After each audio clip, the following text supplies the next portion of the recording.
In June 2023, British Airways, the BBC, and the retailer Boots were hit by a huge ransomware attack. Through a vulnerability in a file transfer program, the hackers had gained entry into Zealous, the company's payroll calculation program. From there, they downloaded the personal information of every employee at these companies and threatened to publish them unless the employers paid up in Bitcoin. The perpetrators were the Russian hacking group calling themselves Clop.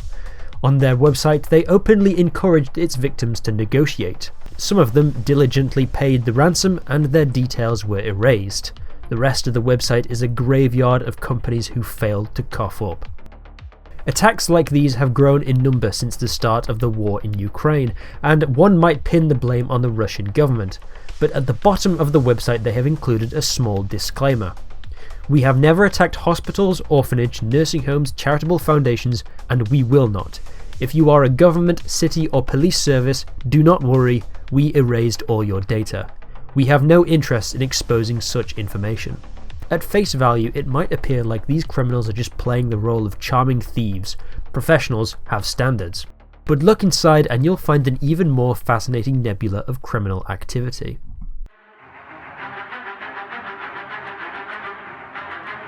In the city of Odessa in Ukraine, there is a set of stairs featured in the 1925 Soviet war film Battleship Potemkin, where an army of Cossacks fire upon innocent civilians in an almost machine-like method. A few hundred meters away at the Hotel Odessa, a different kind of machine was being unleashed on the innocent people of Europe.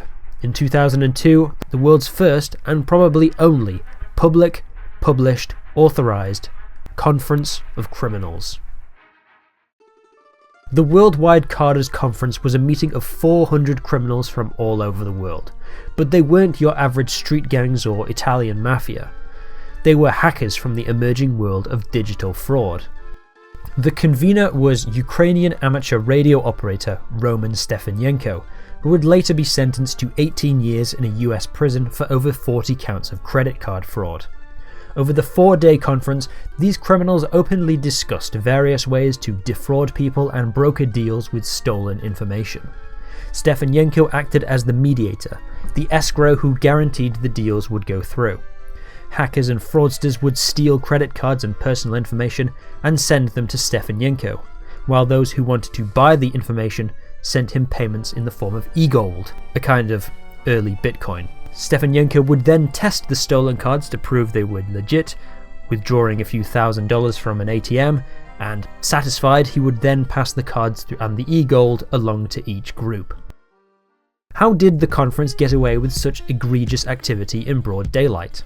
At the time, Ukraine was a member of the Commonwealth of Independent States, an international organization of former Soviet states led by Russia. The borders were open, trade was free, and the governments all cooperated in getting through the turbulent 90s after the dissolution of the Soviet Union. In a society where less than 10 years ago there was no such thing as private property, there were very few laws around fraud and financial crime. 2 days before the conference, Stefanenko was visited by an agent from the Russian Federal Security Service. The Russian government were happy to let the conference go ahead on just 2 conditions. Firstly, the conference agreed to never target entities within Russia, Belarus or Ukraine. And secondly, if the Russian state ever needed the cooperation of these hacking groups, they were expected to comply. These hackers became digital privateers, free to plunder anyone, unless they were Russian. When relations between Russia and the West deteriorated, Russian security services stopped cooperating with foreign governments, and Russian hackers were allowed to act with impunity, and especially liked defrauding Americans. European viewers may be surprised to know that contactless card payments, or even inputting a PIN code, was pretty rare in the United States until the COVID pandemic. Instead, shoppers in the States proved their identity by signing the receipt, which the bank doesn't check. This makes the money in Americans' bank accounts less secure than their PayPal accounts, which explains the prevalence of services like Apple Pay and Venmo in the States. The best of these hackers were recruited by the Foreign Intelligence Service, Russia's version of the CIA or MI6. In 2007, the group Russian Business Network helped the Russian state run a DDoS attack on Estonia, taking down the country's entire internet for 4 days. After Western governments placed sanctions on Russia in response to their 2014 annexation of Crimea, the Russian government again called up their best hackers, this time unleashing the sandworm virus on the electricity grid of Ivano-Frankivsk, leaving 200,000 people without electricity. Setting viruses upon enemy countries isn't new. In 2009, the US unleashed the Stuxnet worm on North Korea's nuclear engineers, and a year later, they worked with the Israeli government to deploy the same program on the Iranian government. But never before had viruses been used by states to attack civilians, and never before had independent crime groups been hired to hack on behalf of the government. And then, in December 2020, a line was crossed.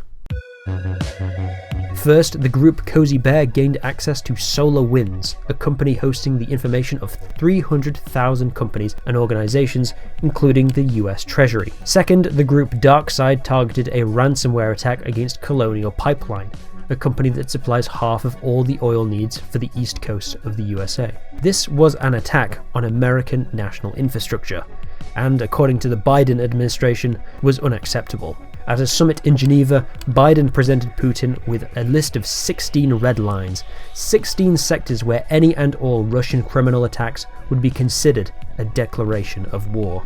We have significant cyber capability, and he knows it. He doesn't know exactly what it is, but it's significant. Russian hackers might be good, but the American Department of Defense is among the best. And for a while, Russia began to clamp down on hacker groups who violated America's red lines. Here's the Russian police arresting the leaders of the group R-Evil after they stole trade secrets from Apple.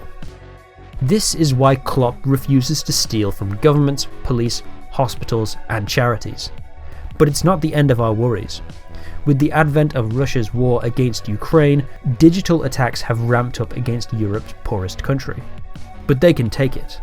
Ukrainian digital security is some of the best in the world. Ukrainians and Russians learned how to code in the same schools on the same Soviet-era technology. They are equally skilled. But it's open season on the rest of Europe. Germany, France, Britain. These weren't included in the 16 American red lines, and observers aren't sure if they have the technological advantage to protect themselves from more state-backed Russian cyber attacks. The burden facing European leaders is plain. Can they step up and become a player? Or are they determined to stay part of the chessboard?